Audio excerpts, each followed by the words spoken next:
Greetings and welcome to another episode of Q Points Podcast. I am DJ Sir Daniel. And my name is Jay Ray, sometimes known by my government as Johnny Ray Cornegay III, and I will not hit the mic again. It's in a weird spot because I'm not at my spot.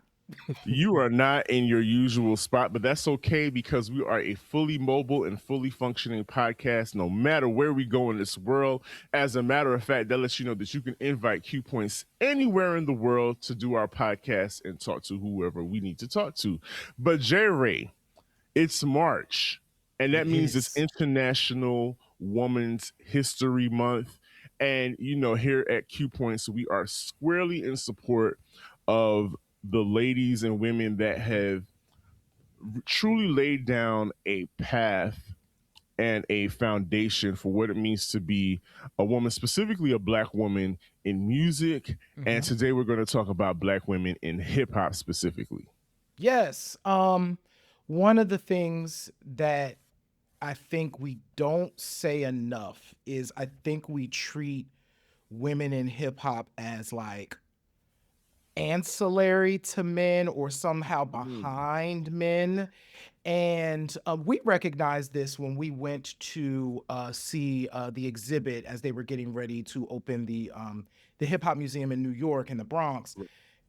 At the very beginning, every crew had a woman or women who were part of them. And these women were typically like family members of the MCs, or they were like, in relationships with the MCs, but they were integral to the crew. It wasn't like separate from the crew, it was part of the crew. And I feel like in hip hop, we need to center women as much as we center men. And so when we're talking about like best MCs, we need to really think critically about, but who are all the MCs, right? And where do all the people fit? And oftentimes some of these are sisters. And we're about to talk about some dope ones in this show. That's correct. And so like a lot of the conversations that are had in regards to hip hop and surrounding hip hop is like, of course, the top 5 conversation, top 5 dead or alive. And then some people make special consideration for women MCs and say, well, what's your top 5 women MCs? They have to make a specific lane for it. And oftentimes it's the same names recycled over and over again. Yes. Nothing wrong with the people that they're discussing, but there are a lot of names that are often left out. And sometimes there's also a conversation about posse cuts. Yes. And immediately when people say posse cuts, they automatically go to Queen Latifah and Monie Love's Ladies First. Now, I have a little pushback when it comes to that, because as anthemic as Ladies First is to this day, a powerful, powerful tune that cannot be denied, and is definitely a battle cry for Black women specifically in any situation, in any category that they're living and working in and existing in. Ladies First is definitely an anthemic tune that needs to be celebrated, but it is not a posse cut. It is not a posse cut. Why do you say that, Sir Daniel? I say that because it's a feature. It's a feature cut. Yeah. It's an artist featuring another dope artist, and nothing wrong with the song, but it is not a posse cut. In my opinion, in the DJ Sir Daniel opinion, a posse cut is when 3 or more are gathered. 3 or more are gathered, and the Holy Spirit of hip hop will enter the room, and it will deem this a posse cut. So it'll be blessed then as a posse cut. As a posse cut. And so I wanted to start off the conversation with that, because we tend to, first thing they say is, Queen Latifah and Monie Love. Dope feature song, but not a posse cut.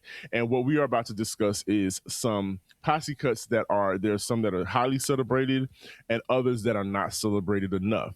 And so I think we should start with one that I think everybody always goes to, is the default posse cut, which is the I Wanna Be Down remix featuring Queen Latifah, MC Lyte, and Yo-Yo.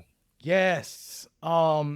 So What's interesting about this is I think at the time when this was released, it's funny me being in this seat talking about this song, knowing that I work with Kipper, right?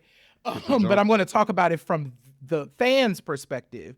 Correct. Um, when this song was released, this is following the experience that we had had with Craig Mack and the Flavor in Your Ear remix. So our Mhm. ears had gotten tuned to what a bunch of people on a song in this part of the 90s would sound like. We had, of course, experienced a posse cut before that when we look at the scenario and like all of these things, but this was like something different. And so when I Want to Be Down came out, which was banger R&B cut, right? Mhm. I don't think I never would have imagined that they would flip that into a hip hop posse cut. So, of course, the song, the original version, "I Want to Be Down," written by Kipper Jones and produced by Keith Crouch. They take Keith's production and they strip down on this hip hop remix. So you still get the pieces of Brandy doing the thing. And one, Brandy's like a little girl. So you get Yes. like the 14-year-old little sister who's like anchoring the song. And then you get like her big sisters like coming in to Mhm. like wreck shop on this thing. And so, of course, we open with Lyte. Yo-Yo is the anchor middle, and then Queen Latifah is like the Big gut teeth. punch. And Big Teeth is gut punching at the end. Yeah. So yes. What this song solidifies is that remixes can actually become completely different songs from the original. So, Jerry, we are fortunate enough to know Kipper Jones and get the inside scoop on what it took to put this collaboration together. So, if you want to see that exclusive interview, you need to log on to Q Point's podcast website right now and subscribe so you can get the inside scoop. Absolutely, y'all. But yes, the I Want to Be Down Human Rhythm remix, one of the best posse cuts in all of hip hop, related to one of the best R&B songs of all time.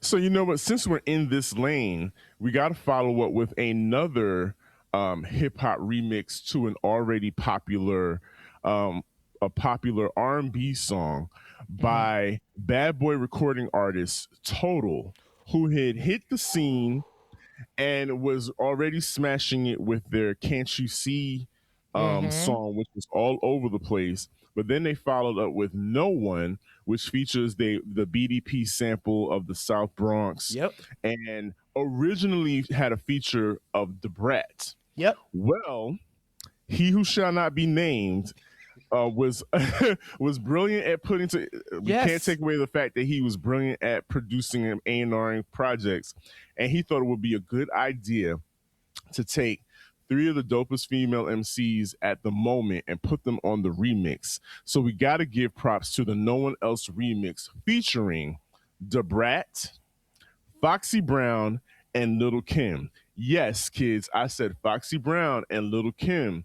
This song goes down in history as the only song that Little Kim and Foxy Brown are featured on together. And I think J Ray, for that alone, makes this a very powerful remix to this song. But what are your thoughts on the No One Else remix?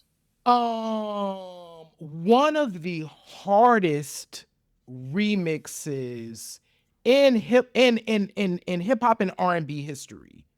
So from everybody's intro, Foxy killed it. Like you remember all of their intros, Yep. brown and chromed out, bubble and laying up Man, with the laying up with Colombian. Colombian. She loved the Colombian back then. She loved the Colombian back then, and then many people tell me my style is terrific. It's What?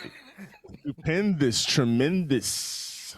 And her Listen, dancing in front of Big at the time, that was so dope. So dope. yo, so dope. And of course, the Brat at the time was hip hop's ace in the hole. So there is something that we forget about. if you wanted your song to like pop, you throw the Brat on it because For it sure. was bound to like do some. Her flavor at the time was kind of what hip hop, the energy and the intensity of her rhyming style was the thing that people clamored for. So you put these three women, you actually Kim and Fox, they're like young girls Yes. on this track, along with Total, who, as you said, had the style, was already popping. And it's and when you think about it, it's like six women with like completely different styles, like in the way that they show up in the world, all on this remix. It was crazy. The production was hard. They stripped it down once again to leave room for the rappers to be able to do their thing. By far one of the hardest songs, remixes in particular, in hip hop history. Undeniably good. Undeniably good. For sure, a posse cut. There's Yes. a video. Lil Kim and Foxy Brown are actually in a video together in That's so funner times. historic. Yes. It's so historic for sure. And again, proof that a song can be completely remixed. This is back when remixes were remixes. The remix could stand alone up against the original song. And you know what? Let's round it out with another very powerful, very radio friendly. The original song is not radio friendly at Uh-uh. all. At all. All. They're told the remix is totally different from the radio from the Totally different. original. The hardcore album version of Lil Kim's "Not Tonight" is a Jermaine Dupri production, Mm-hmm. stripped down sample of George Benson's uh, turn your love Turn your love around," around. Mm-hmm. and it's very bare bones, very racy lyrics, Of but course. unforgettable, Mm-hmm. because it's Lil Kim. This song is featured on the Nothing to Lose. The remix is featured on the Nothing to Lose soundtrack. Martin Lawrence and Tim Robbins buddy cop feature film, and this remix comes out of nowhere. First of all, we get a Cool in the Gang sample Yep. of Ladies' Night. Ladies Night, and people often refer to this remix, this posse cut, as Ladies Night Ladies' Night. Yep. instead of Not Tonight, the remix, because the Yeah. hook is that strong. And we've got featuring Angie Martinez, who is hip hop radio royalty, an icon in Yes. her own right, who to this day will never claim to be a rapper. She's like, look, Never. I don't know Very what clear. y'all was thinking about giving me a record deal back then. She's like, she cringes at the thought of her rapping back then, but she's very credible on this remix. And some will say it was a political move because it Oh was an yeah. automatic entree Insertion. into radio, insertion into rotation for sure. But Angie Martinez, Lil Kim, Mm-hmm. who doesn't open the song and No. doesn't close it. Closes. She comes in second, but Yeah. still manages to body it because she's Kim. Yeah. Yeah. Yeah. Yeah. Yeah. Yeah. And I think that's a testament to her and just her being comfortable. And you could tell that there was a familiarity in this moment with these ladies because each of them, to your point earlier, are able to come in and do an intro into the song. And Mm-hmm. It's very memorable. Everybody Yeah. has an intro that's very, very memorable, especially number 3 on the list, Left Eye. Oh my God. Yes, Left Eye is of course in this song. And okay, so this is actually we will mention this now because it's consistent. The Hmm. other thing that makes this video very unique, and Sir Daniel, you did something with this specifically, is we get all the iconic Lil Kim looks in this video. So the 4 iconic Lil Kim looks. When we think of Lil Kim in the 90s, there's typically like a look on your face about what that was. That idea probably came from the music video of the Not Tonight remix because Lil Kim was changing her looks throughout the whole thing. But Left Eye, of course, appears on this song. Which, and this is interesting, right? Because this is post Crazy Sexy Cool. So TLC Mm-hmm. has won all the Grammys in the world. They have also started arguing with their record labels Yep. about not And getting each other. paid and each other, right? So they were pretty much kind of doing their solo things at this point. And so Left Eye appears, and everybody always loved Left Eye as an MC solo. That was like always a thing. Of course, on this, we have the Brat again. Like all of these women, Killing it. yeah, like they weren't gonna have a joint without Brat on it. Like it just wasn't gonna be a thing.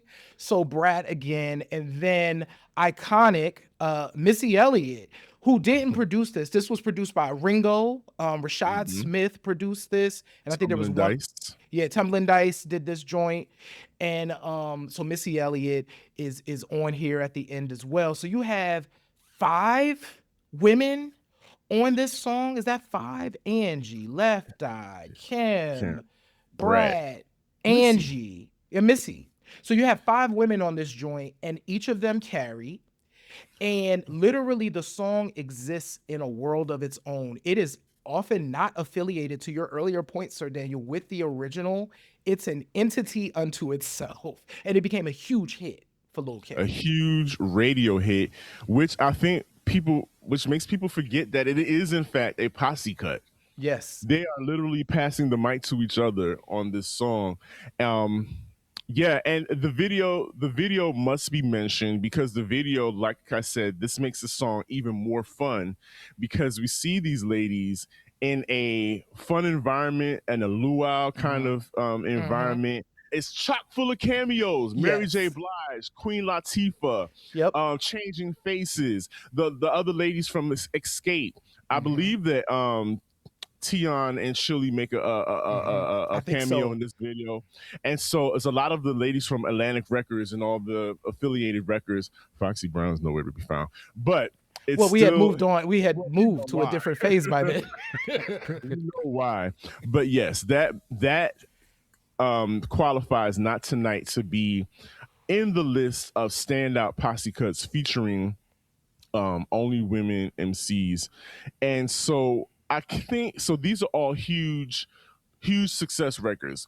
Yeah. Maybe possibly crossover records. Oh, yeah. Popular, very popular. And posse cuts, not for nothing, come from a culture of what we call the backpack era Yeah. of rapping. And so we have to dig a little deeper for some other posse cuts that may not have been as popular, but still are very powerful and need to be mentioned. And I think we're gonna go here to Big Cap, DJ Big Cap, rest in peace, Yeah. for putting together, assembling some kind of they were known MCs, but they weren't like crossover hit mega MCs. They were strictly like backpack. Like dudes would recognize these women and be like, "Oh yeah, she's fresh because she'll be in the cipher and she'll be spitting." But the song opens up with Philly's own, icon in her Bahamadia. own right, Bahamadia. Yeah. Who we'll talk about again in a second, but Bahamadia in this moment in time, this is so interesting. Like there was room for an artist like a Bahamadia in this time, Yes. right? Who Who didn't is a sound one like anybody else? who and- did literally her voice didn't sound like anybody else. Her flow was completely different than what you would expect, but she was fresh and it was at the time when in hip hop your uniqueness was part of the things that made you stand out, and Bahamadia was that. So Bahamadia was known because we had experienced Bahamadia. One, she'd been on Roots joints. She was, of course, affiliated with Guru and Premier. So she had been on joints by then. So we were familiar with who Bahamadia was. And she was on the cusp of being, about to release her solo album. But then I think what's so interesting about this particular song is there was a time, folks, when Lauryn Hill was not the superstar we know her to be. Lauryn Hill was just like a really dope rapper at the time, because in between, but Lauryn is bodying remixes in between. So the Fuji's album had come out already, probably like 2 years, 93. But it didn't really hit. Lauryn started showing up on stuff like left, right, and center. Lauryn Hill was rapping on everything. And it was just like, that girl is something. And this was one of those songs where she just kind of appeared. So once again, you have this moment in time where an artist that was like about to go crazy. So it's a shame that more people don't recognize Uneek, because as I stated, this record was put together by Big Cap, who at the time is part of uh, a posse of DJs, because DJs at this point, we're heavy in the mixtape era. And DJs like Big Cap, Funk Master Flex before he blew up on the radio. Biz Markie is considered a part of this. DJ Doo-Wop. All of them are running in the syndicate and putting together mixtapes. And these mixtapes are running the streets. As far for new MCs, up and coming MCs, you got to be featured on a Doo-Wop mixtape, a Big Cap, a Funk Flex mixtape. You got to be on it. And Uneek was a steady fixture on those mixtapes. And Uneek got some. She was put on the radio at times. Also, when I think when Angie Martinez and them got their own ladies' night radio mix show at the time. Uneek is also featured on Angie Martinez's debut album. Uneek is also part of the little known group, the Ghetto Girls. If you ever come across the Ghetto Girls full album, or you can listen to it on iTunes, you will hear Uneek is a part of the Ghetto Girls and also put a stamp on that. She represented like strictly rugged street rhymes, talking about razors in her hair, the whole nine. It was super grimy. Her voice. She comes from that line of when Onyx came out and everybody was talking like, was rapping really grimy. Uneek represented for the ladies in that faction and gave all of that personality to this record. So she really brought it to the streets. She was the street representation. Shout out to the other two ladies on the track, Precise and Treep. Not much is known outside of them being on this record, but 5 ladies, 5 women on this record. Shout out to Biz Markie for the remix on the 12-inch single. I still prize that 12-inch single. It's really dope. And Big Cat featuring the ladies in the house is an underappreciated posse cut featuring female MCs. And we are going to go to another. Speaking of Bahamadia, I had to remind you about this joint on her album, her debut album, Kollage, and you didn't even know there was an actual video for this record. Literally have not seen the music video for Through the Hard Way. So one reason you should subscribe to Q Points as well is Sir Daniel and I will watch it. I have not seen it, so I have no frame of reference. I can imagine what the video is like. It's in the mid 90s in a hip hop posse cut, but fisheye lens, the grimy, right, and it's a lot of It was clearly filmed parks in Philly. In Philly, so yeah. So that's kind of what I'm thinking it'll be. But so we'll watch that video. But Bahamadia. Bahamadia's Kollage, which actually goes down in history as it's kind of the end of an era in a lot of ways. Like, you just will never get a album like that from a woman MC. It literally came out at of course the same time as Kim and Foxy's record in 1990. We are in the 30th anniversary of those records releasing. We have to talk about all of this. So Bahamadia's Kollage comes out in this. And one of the songs, this song actually doesn't close the record, but it's near the end of the album. But Through the Hard Way, of course, appears, and it's a hype track. If I'm not mistaken, I think Premier produces Through the Hard Way. I will confirm that. But just a super solid, rapidy rap Posse track that you probably are only familiar with if you are from the Northeast region, right? Mm-hmm. Or you're just like really into 90s hip hop. So you probably have never heard this song, and you should just go and check out this joint because it's a jam. You make an interesting point about the Northeast. Mm-hmm. What's very, if we notice about all of these songs that we've mentioned, except for I Want to Be Down and the last song that we're going to discuss, these songs are squarely East Coast, Northeast, Mm-hmm. East Coast stomping rap records, rapidy rap, as we like to say, rapidy Rapid rap rap. records.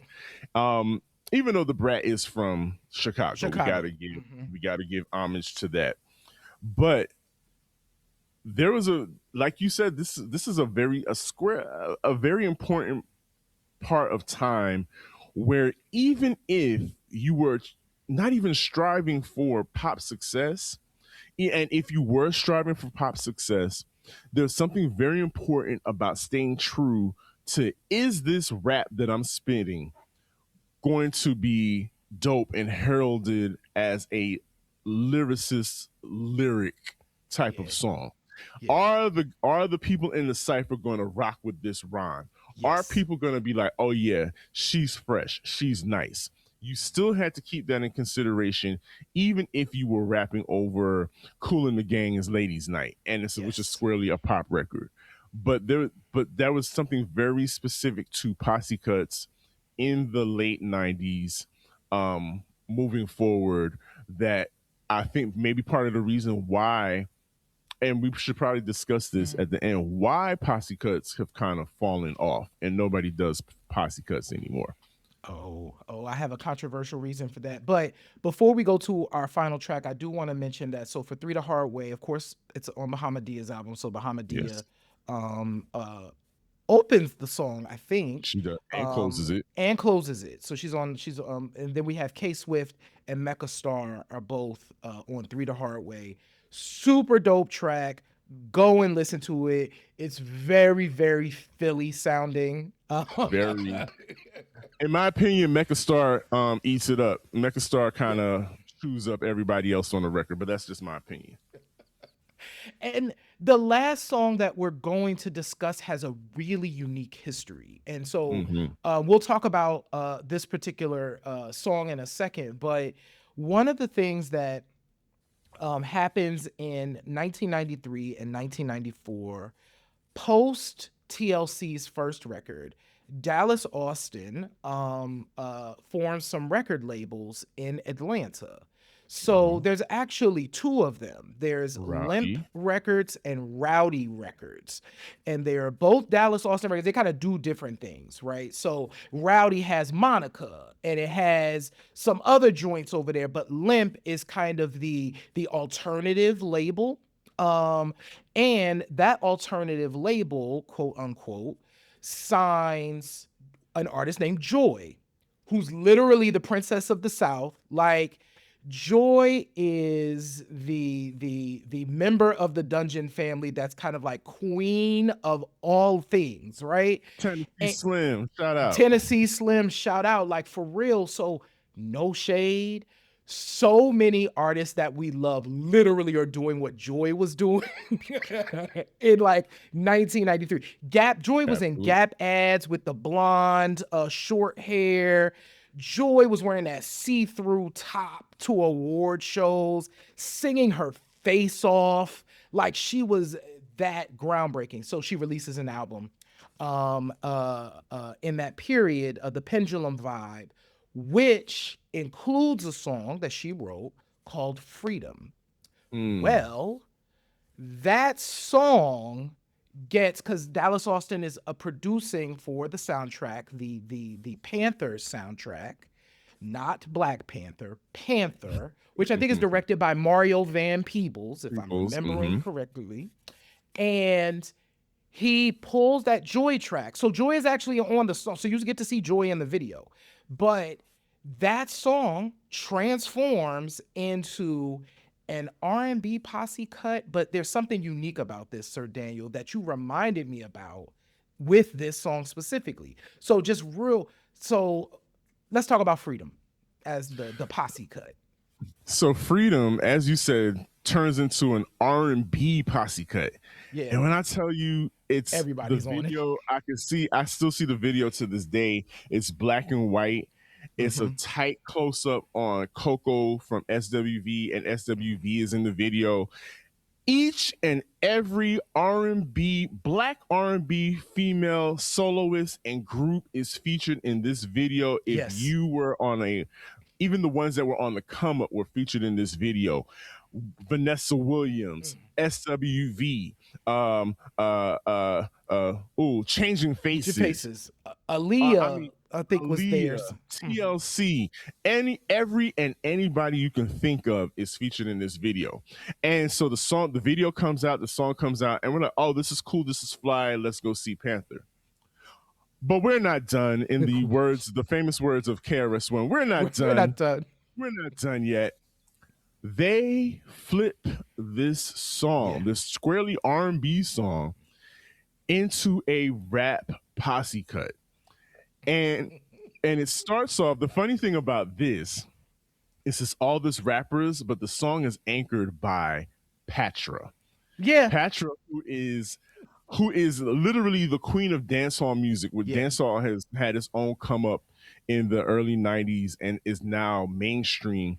Yes. Patra is leading the pack, is the queen of the Queen of the pack, pack. quite literally, of female DJs out of Jamaica doing dancehall music in a mainstream type of way. She anchors this song, but this song opens up with Queen Latifah, Mm-hmm. who at this point is the megastar here Yeah. in the cut. Queen Latifah, Yo-Yo, MC Lyte, Nefertiti, Yeah. Shout out to Nefertiti. Salt-N-Pepa, and Left Eye. Left Eye, like to your points earlier, is like getting all these looks on these different songs because she's coming up, and there's all these rumors about her breaking solo. But anyway, this song snaps because not only is it very capable MCs on here, the beat is stripped down, as it has been in all of these songs that we're talking about, has been stripped back so that they can do their rapping thing. But it's also very black. Yes. It's very speaking to the times. It's speaking to the times of the subject, which is Panther, which a lot of the things that happened in Panther in the 60s is still happening at that time in the 90s, and we still have to keep bringing these things forward. And so not only are they're not even talking about how nice they are on the mic or how much money they got. There is a very specific and a very intentional message in this song, and these women are speaking to the ills and the plights of the community, and how they, as women, the caretakers, the main caretakers, the people that give birth to the generation, are suffering not only at the, it's easy to put it at the hands of black men, but they're suffering from institutional racism as well. And so they're saying, hey, listen, I'm standing next to you, brother. I want to fight with you, which is what the women in Panther did, is they fought next to these brothers. And so they brought it to this song. If you have never heard it, if you have never watched the video, do yourself a favor. And I'm pretty certain we'll be linking these videos to this conversation. You gotta hip yourself to Freedom on the Panther soundtrack. Originally produced by Dallas Austin, but there's a fly ass Diamond D remix as well that really brings it to you. And so this song, I think, was the perfect way to round out this conversation about posse cuts by nothing but women MCs. They exist, y'all. They really do exist, and you just have to go and find them.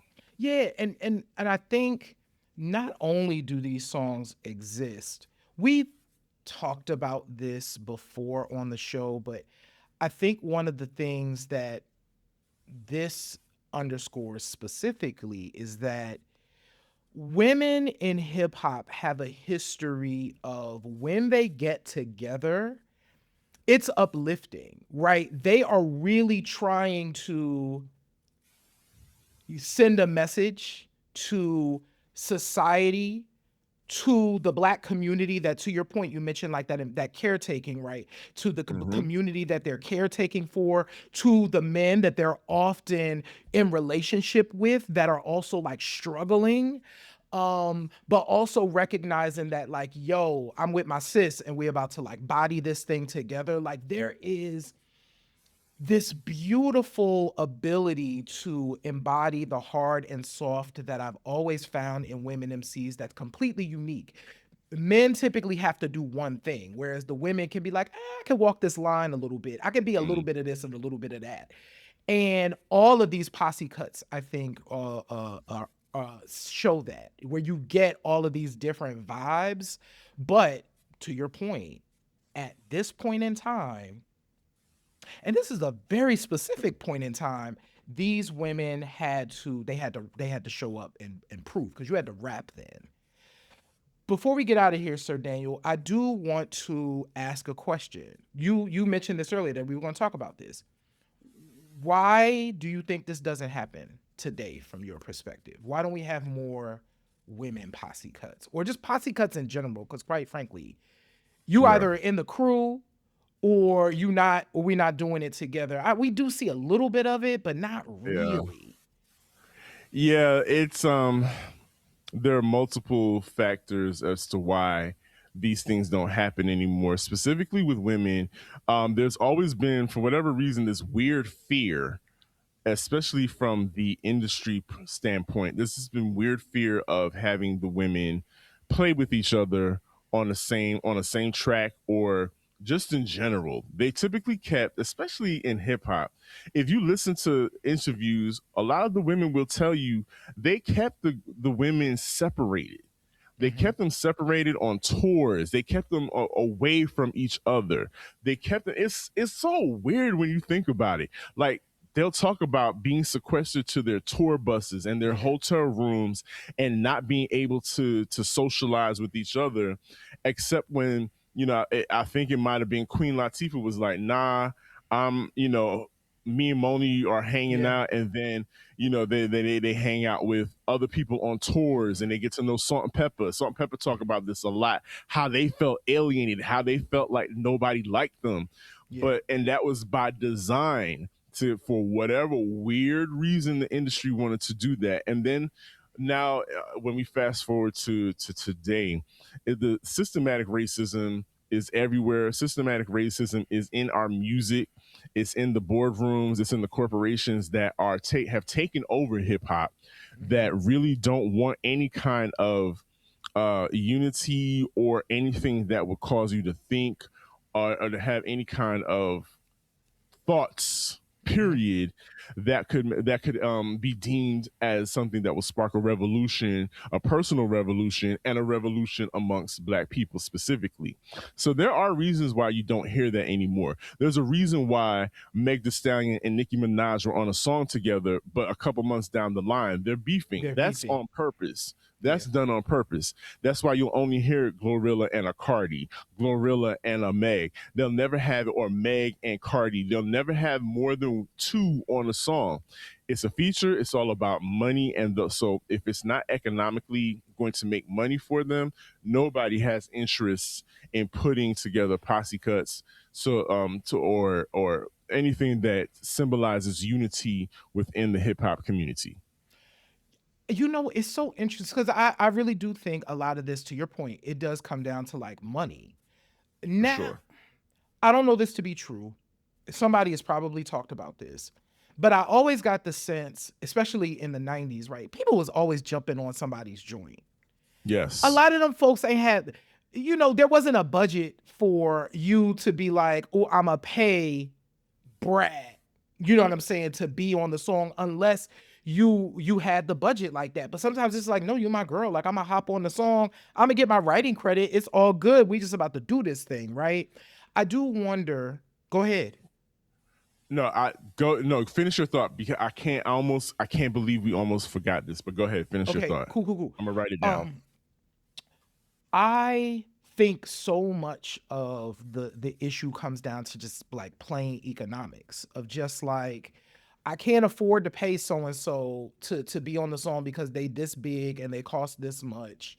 You know what I'm saying? To be a feature, you know what I'm saying, on the song and all of that. And there's just that the love is missing. You know, just like, no, I think they dope and they need to and I need to be on a song with them. Let's make that happen. Like, how do we make happen that I'm on a song with them because they dope and me and them being dope together need to do something, right?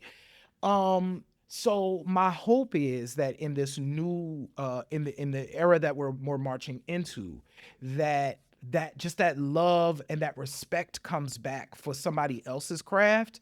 And it's just like that unity. I just want to see that again. The fact that we have a song in history that includes Lil Kim and Foxy on the same song, and unfortunately, it's the only one because y'all, this almost turned into a project. Can you imagine what that shit would have done had that turned into a project with those two on it? But we didn't get that. That's okay. But we got the No One Else remix. Remix. So listen, let's stop. Let's stay on What did we love for a forget? second. I can't believe we almost forgot the love of my life Oh worldwide remix crap! Angie featuring Stone, Queen Erykah Badu, Latifah, Angie Stone, and Bahamadia. Medea. Yo, and that is so 2003. fun. Listen, 2003. It's really paying homage to Angie Angie Stone's Stone sequence. groundbreaking group, The Sequence. How could we have forgotten that? Because it's an homage to "Funk You Up," Yeah. which was their big hit single. So shout out to Erykah Badu for gathering Queen Latifah, Angie Stone, and Bahamadia on the same track for the "Love of My Life" remix. I can't believe we almost forgot that because that, and then they took that on tour, the Sugar Yes. Water Festival. Yeah. We could have had more of those. Yeah. To your point about almost had the Thelma and Louise record, but Yeah. Kim and Foxy Brown, who knows what that could have turned into? You know, they had white people had Lilith Fair. Yeah. Who knows what black people, black women could have had if there was a little more love Mm. and a little less systematic racism pumped into the industry. Yeah. So the Sugar Water Festival, Queen Latifah, Erykah Badu, Jill Scott, who was coming up. Jill Scott wasn't the Jill Scott we know Mm-hmm. today then. Um, Poetry. and Floetry was on that tour. There was so many amazing women. So yes, what Yeah, could have been? So we could have had it all. could have had it all. And I think giving hopefully y'all have listened to Q Points. And if there are any music folks listening to this, give the women their time to shine together. Like just let them loose on the thing. See what comes out of that thing, because something dope's gonna come out of it. But we thank y'all for hanging out with us as we reminisced about for Women's History Month on Posse Cuts in hip hop featuring the ladies, just all the ladies on it. Subscribe, visit our website at qpoints.com. And where there you can check out all of the classic episodes of Q Points. Make sure that wherever you're listening to us, if you can see us, if you can hear us, subscribe there, share the show with your friends, family, colleagues. Become a member. If you become a member, you can see we talked about some stuff, some exclusive stuff that we're going to have over on the website. So if you become a member, you can see some of that exclusive stuff that we have on the website, and you can watch all of our Q Points live. So we go live every Thursday at 8 p.m. If you can't see it, cool, because what you can do is become a member. You can watch all of our lives. These are completely different shows. And shop our store at store.qpoints.com and check us out on Substack, where we have some more dope stuff over there. We appreciate y'all. We love y'all. We absolutely do. And like I always say, in this life, you have a choice. You can either pick up the needle or you can let the record play. I am DJ Sir Daniel, My name is Jay Ray, y'all. and this has been Q Points Podcast, dropping the needle on Black music history. We will see you on the next go round. And do the ladies run this? Hell Oh yeah. yeah. Peace, y'all. Peace.